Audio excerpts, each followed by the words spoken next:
بسم اللہ الرحمن الرحیم۔ میں ہوں ارشد محمود اور آپ دیکھ رہے ہیں یوٹیوب چینل ہیلتھ کیئر۔ موجودہ دور میں ہم مریضوں کو دو اقسام میں تقسیم کر سکتے ہیں۔ پہلی قسم جو کسی بیماری کا درست علم نہ ہونے کی وجہ سے معمولی مرض کو خطرناک سمجھ کر ہسپتالوں کے چکروں پہ چکر میں اپنا اور مختلف قسم کے ٹیسٹوں میں اپنا قیمتی وقت اور سرمایہ برباد کرتے ہیں۔ دوسری قسم ایسے مریضوں کی ہے جو حقیقت میں کسی مرض کا شکار ہو جاتے ہیں، لیکن لا علمی کی وجہ سے مرض کو معمولی سمجھ کر نظر انداز کرتے رہتے ہیں۔ مرض بڑھتے بڑھتے سنگین صورتحال اختیار کر لیتا ہے۔ ہم نے اپنی ویڈیوز میں مختلف امراض کے بارے میں آگاہی مہم شروع کی ہے تاکہ موجودہ دور میں پائی جانے والی ایسی بیماریاں جن میں سے اکثر لوگ زندگی کے مختلف ادوار میں مبتلا ہوتے رہتے ہیں، ان کے بارے میں ان کی درست رہنمائی کی جا سکے۔ آسانی کے لیے ہم ویڈیو کو دو حصوں میں تقسیم کرتے ہیں۔ پہلے حصے میں ہم مرض کی ابتدائی علامات کے بارے میں گفتگو کریں گے، اور دوسرے حصے میں اگر کوئی انسان یہ سمجھتا ہے کہ اس میں درج بالا علامات پائی جاتی ہیں تو اسے کیا کرنا چاہیے، اس پر بحث کریں گے۔ ویڈیو میں مزید آگے بڑھنے سے قبل آپ سے گزارش ہے کہ اگر ابھی تک آپ نے ہمارا چینل ہیلتھ کیئر سبسکرائب نہیں کیا تو سبسکرائب کر لیں، بیل آئیکن کو پریس کر دیں تاکہ آپ تک ہماری معلوماتی ویڈیوز بر وقت پہنچتی رہیں۔ اس کے علاوہ کمنٹ سیکشن میں اپنی قیمتی رائے دینا مت بھولیے۔ تو وقت ضائع کیے بغیر چلتے ہیں ویڈیو کی طرف۔ آج ہم جس مرض کے بارے میں گفتگو کریں گے اس کا عنوان ہے ٹوتھ کیریز، یعنی دانتوں میں کیڑا لگنا۔ دانتوں میں کیڑا لگنے کی 3 بنیادی وجوہات ہیں: منہ میں جراثیم کی مستقل موجودگی، غذا کے بچے کچے اجزاء کا دانتوں میں کے ساتھ مستقل لگے رہنا۔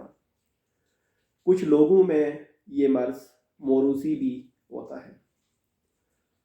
غذائی اجزاء اور جراثیم کے میل سے منہ میں تیزاب پیدا ہوتا رہتا ہے، اور یہ تیزاب دانتوں کے کیلشیم کو تحلیل کرنا شروع کر دیتا ہے، اور یوں دانتوں میں کے کیلشیم کے تحلیل ہونے کی وجہ سے دانتوں میں اکثر کھوڑ یا خلا پیدا ہو جاتا ہے۔ یہ بیماری 3 برس کے بچوں میں عام پائی جاتی ہے۔ اس کے علاوہ بھی ہم زندگی کے مختلف ادوار میں کہیں نہ کہیں اس کا شکار ہو سکتے ہیں۔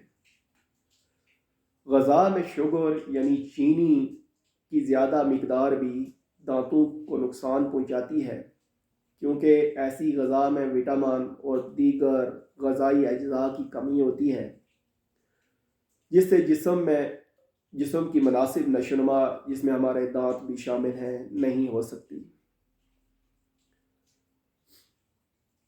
اب ہم ان احتیاطی تدابیر پر بات کریں گے جن پر عمل کر کے ہم اس بیماری کے لاحق ہونے کے خدشے کو کافی حد تک کم کر سکتے ہیں۔ ہر کھانے کے بعد دانتوں کو صاف کریں، خاص کر رات کے کھانے کے بعد، کیونکہ دن میں تو اکثر زبان کی حرکت کی وجہ سے دانتوں میں لگے غذائی اجزاء کی صفائی ہوتی رہتی ہے، جبکہ رات میں یہی غذائی اجزاء منہ میں گلنے سڑنے کی وجہ سے جراثیم کی نشوونما میں معاون ثابت ہوتے ہیں۔ ہمیشہ مناسب اور متوازن غذا استعمال کریں جس میں قدرتی خوراک زیادہ سے زیادہ شامل ہو۔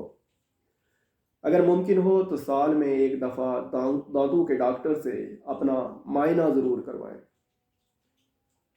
اگر مناسب احتیاطی تدابیر کو اختیار کرنے کے باوجود ہم میں سے کوئی فرد اس مرض کا شکار ہو جاتا ہے تو اسے چاہیے جس شخص کے 1 یا 2 دانتوں میں کیڑا لگا ہوا ہو اسے فوراً دانتوں کے ماہر ڈاکٹر سے رجوع کرنا چاہیے۔ غفلت کی صورت میں یہ سلسلہ بڑھ کر کیڑا دانتوں کی اندرونی تہہ تک پہنچ کر اسے مستقل ناگارہ بنا سکتا ہے۔ مرض کی صورت میں کم از کم ایک دفعہ دانتوں کے ڈاکٹر سے اپنا معائنہ ضرور کروائیں، تاکہ اگر کہیں کوئی کھوڑ یا خلا ہو تو اسے فل کیا جا سکے۔ کھانے کے فوراً بعد برش کرنا نہ بھولیے۔ کھانے کے درمیان میٹھے مشروبات لینے سے پرہیز کریں۔ اگر ایسے کنٹینٹ جس میں چینی وافر مقدار میں پائی جاتی ہو، جیسے ٹافیوں، گولیوں اور چاکلیٹ وغیرہ کا استعمال کم کر دیں۔ آج کی ویڈیو میں ہم نے معزز ناظرین کو دانت میں کیڑا لگنے کی وجوہات اور احتیاطی تدابیر کے بارے میں آگاہی فراہم کی۔ امید ہے کہ ان گزارشات پر عمل کر کے آپ اس مرض سے کافی حد تک بچ سکتے ہیں۔ نیکسٹ ویڈیو میں ہم اونٹوں پر دانوں، مسوڑوں کی سوجن اور زبان کی انفیکشن کے بارے میں بات کریں گے۔ اللہ پاک سے دعا ہے کہ ہم سب کو اپنی حفظ و امان میں رکھے اور تمام بیماروں کو شفائے کاملہ عطا فرمائے۔ اجازت دیجیے، اللہ حافظ۔